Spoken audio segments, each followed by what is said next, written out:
If you have ever felt like you were addicted to someone who destroyed you, here is why. Narcissists do not love, they condition.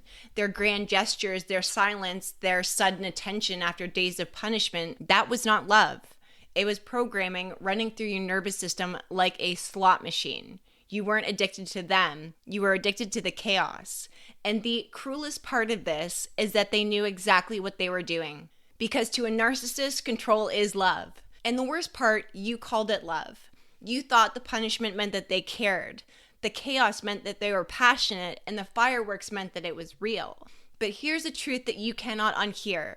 None of this was love. It was manipulation. And until you see that, you will keep confusing the leash for connection. I'm Megan Webster, an abuse recovery coach, a trauma-informed strategist, and the woman a narcissist hopes to never meet twice. This is the Narcissist Worst Nightmare podcast, where we rip off the masks of abuse, break the trauma bond, and give you the tools to leave safely and rebuild a life that you love. Manipulation has a secret language. Here is the savage truth.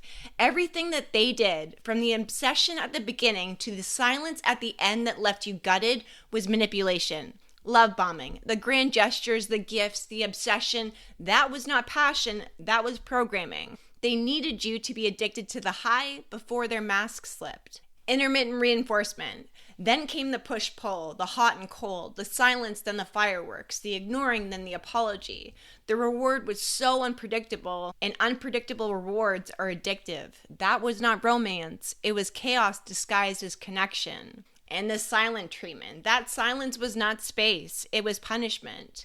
It was how they taught you that speaking your truth or setting a boundary had consequences. You begged, twisted yourself in knots, replayed everything they said just to earn back scraps. Most of our clients inside of the RRR membership have a hard time saying they are abused or with a narcissist at the beginning. They will explain this cycle, very much what I just shared with you. The excuses to not make it real. Well, he wasn't like this full time, or he didn't hit me, or he didn't always do that, it was just behind closed doors.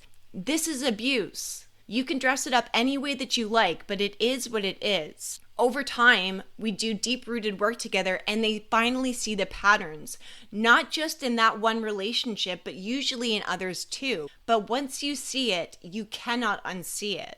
So those patterns, manipulation has patterns, narcissistic abuse has patterns.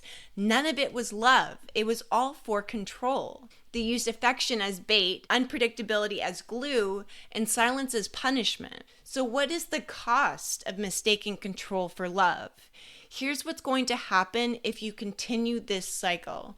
You will stay far longer than you should. Years of your life will evaporate into the name of maybe it'll get better. You normalize silence, punishment, and blame. Things that should feel violent to you have become your everyday baseline. You bend yourself into such a small shape that you vanish. You shrink your voice, your body, your desires just to keep the peace. You stop trusting yourself and you start worshiping their approval only because somewhere along the way, your own voice got replaced with theirs. The real cost is that they don't just break your heart. It rewires your entire nervous system.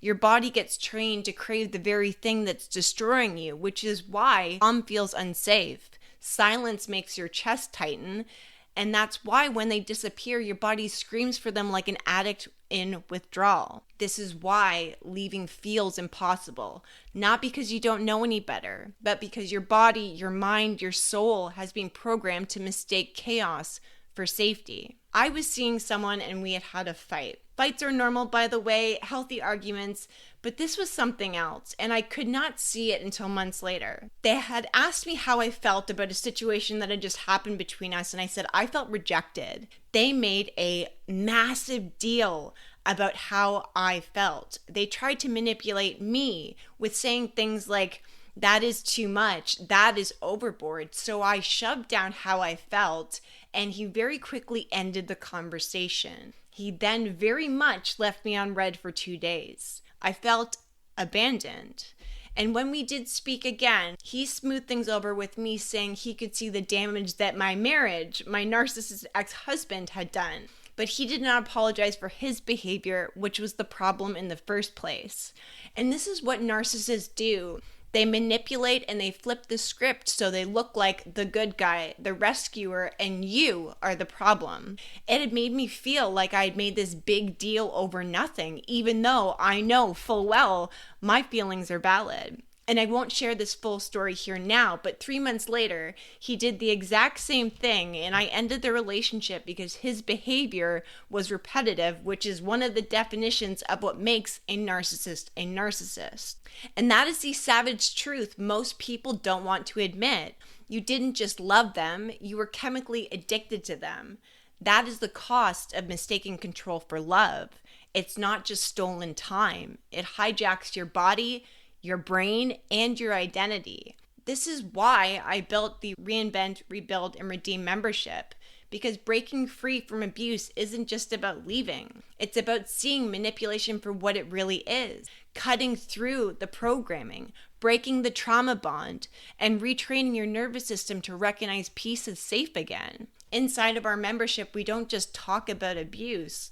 We dismantle the conditioning it leaves behind so you can rebuild without carrying their control into the next chapter of your life. So how do you break it? What gets to be your wake-up call? You stop romanticizing the very thing that's been destroying you. Grand gestures aren't love, they are bait. The push pill was not passion, it was an addictive cycle designed to keep you hooked. The silence was not space, it was punishment meant to break you into submission. Once you strip the mask off, you cannot unsee it.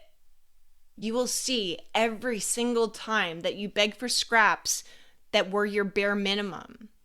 You will see how you confused punishment with intimacy, fireworks with safety, and chaos with passion. You will understand how your body got rewired to crave the exact leash that wrapped around your throat.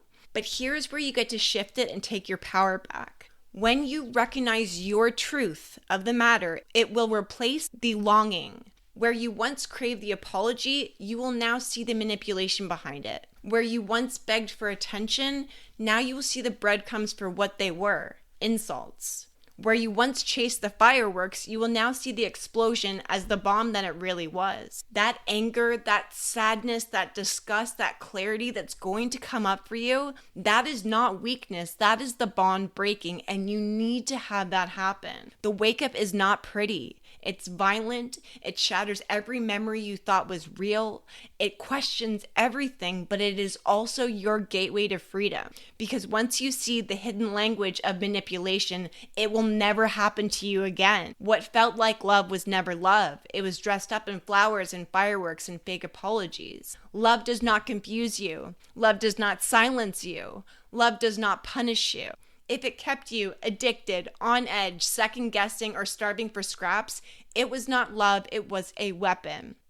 And here's a savage truth. You didn't just fall for it because you were weak. You were programmed. Your brain and your body were wired to crave the thing that destroys you. Programming can be broken. Bonds can be shattered. The moment you stop calling it love, you strip it of its power. The moment you call it what it really is, control, manipulation, conditioning, you take the leash out of their hands and you cut the bond for good. That is when your freedom is going to start to begin. If this episode cracked open something in you good, that means you are waking up. Share this with another woman who needs it. Hit follow so you do not miss the next one. Send me a DM on Instagram and tell me what landed for you. And when you're ready to go deeper, join me inside of the Reinvent, Rebuild, Redeem membership. This is a community of badass women who are healing at their roots so they become untouchable from narcissists, manipulators, and abusers. This is the Narcissist Worst Nightmare podcast. And remember, your comeback starts the second you decide you are done apologizing for things that were never your fault.